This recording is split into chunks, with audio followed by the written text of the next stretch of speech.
Halo teman-teman semua, mari kita simak beberapa berita menarik dari seluruh dunia.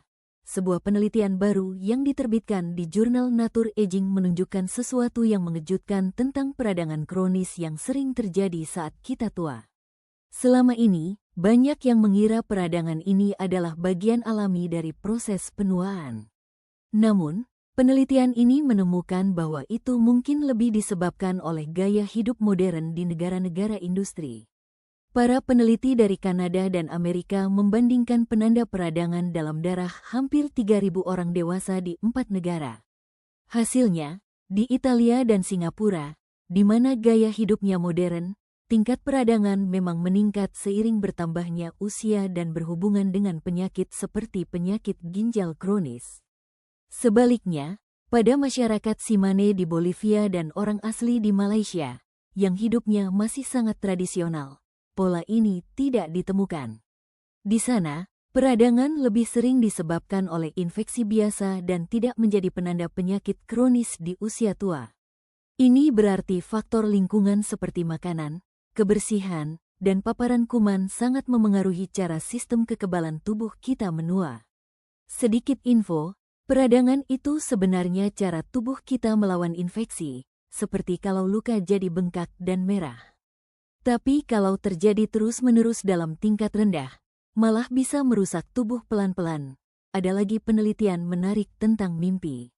Sebuah studi yang melibatkan lebih dari 1.000 pelajar menemukan hubungan antara makan produk susu, terutama keju, sebelum tidur dengan munculnya mimpi buruk. Sekitar sepertiga dari peserta mengaku sering mengalami mimpi buruk. Para peneliti menduga bahwa makan produk susu dan makanan manis bisa membuat perut tidak nyaman. Ketidaknyamanan ini kemudian dapat mengganggu kualitas tidur dan memengaruhi seberapa seram atau aneh mimpi kita. Ini menunjukkan bahwa pola makan dan kepekaan tubuh kita berperan dalam gangguan tidur. Sebagai info tambahan, kalau kita makan makanan berat sebelum tidur, perut kita masih bekerja keras saat kita mencoba istirahat. Proses ini bisa menaikkan suhu tubuh dan mengganggu siklus tidur, yang akhirnya bisa memicu mimpi yang lebih jelas dan terkadang menakutkan. Di India, tanggal 1 Juli dirayakan sebagai Hari Dokter Nasional. Hari ini adalah untuk memperingati hari lahir sekaligus hari wafatnya seorang dokter hebat dan mantan pemimpin daerah Benggala Barat, yaitu Dr. Bidan Chandra Rao. Para pemimpin negara, termasuk Perdana Menteri Narendra Modi, memberikan pujian kepada para dokter atas dedikasi mereka, terutama selama pandemi COVID-19. Tahun ini, tema yang diangkat sangat menyentuh, yaitu, di balik masker, siapa yang akan menyembuhkan sang penyembuh?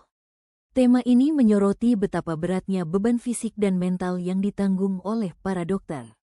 Seorang pejabat di Delhi mengatakan bahwa slogan ini mengingatkan kita akan pentingnya dukungan dari asisten teknis, perawat, dan staf medis lainnya untuk membantu para dokter.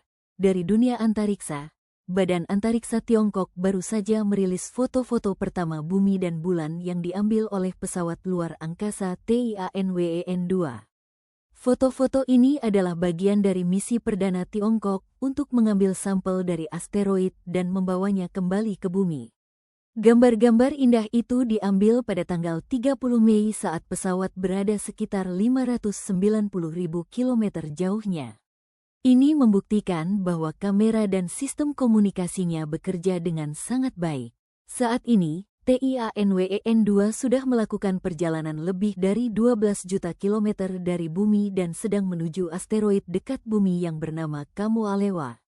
Misi yang akan berlangsung selama 10 tahun ini bertujuan untuk mempelajari bagaimana asteroid dan tata surya kita terbentuk di masa lalu. Sebagai info, asteroid dekat bumi adalah batuan luar angkasa yang lintasannya kadang-kadang dekat dengan orbit planet kita. Itulah mengapa para ilmuwan sangat tertarik mempelajarinya. Masih seputar antariksa, Netflix mengumumkan kerjasama dengan Badan Antariksa Amerika, NASA.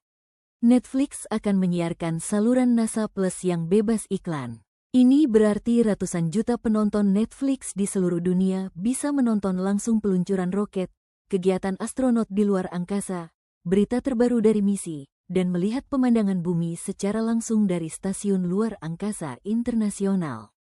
Siaran ini dijadwalkan akan mulai tayang di Netflix pada musim panas ini.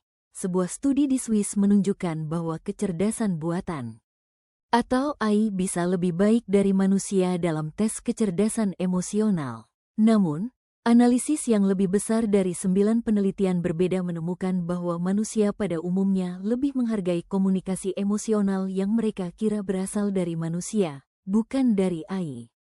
Orang-orang cenderung menolak dukungan emosional dari chatbot AI, kecuali jika mereka dibohongi dan diberitahu bahwa pesan itu dari manusia. Hal ini tetap terjadi bahkan jika pesan dari AI dan manusia benar-benar sama persis. Para ahli memperingatkan bahwa terlalu bergantung pada AI untuk koneksi emosional bisa menciptakan kedekatan palsu dan merusak hubungan antar manusia yang tulus. Sekadar informasi, kecerdasan emosional adalah kemampuan untuk memahami, menggunakan, dan mengelola emosi diri sendiri dan orang lain. Kabar gembira datang dari astronot India, Subhanshu Shukla, yang saat ini berada di Stasiun Luar Angkasa Internasional. Pada tanggal 4 Juli, ia akan mengadakan sesi radio amatir langsung dengan para pelajar dan insinyur di seluruh India. Komunikasi ini akan disambungkan melalui sebuah jembatan radio yang disiapkan di pusat satelit ISRO di Bengaluru. Radio amatir, atau sering disebut radio ham, adalah hobi berkomunikasi menggunakan frekuensi radio. Ini adalah cara yang seru bagi orang-orang di seluruh dunia untuk terhubung, bahkan bisa sampai ke luar angkasa seperti ini. Dan yang terakhir, sebuah penemuan yang luar biasa tentang paus pembunuh liar. Para ilmuwan telah merekam kejadian di mana paus pembunuh atau orca mencoba berbagi makanan mereka dengan manusia.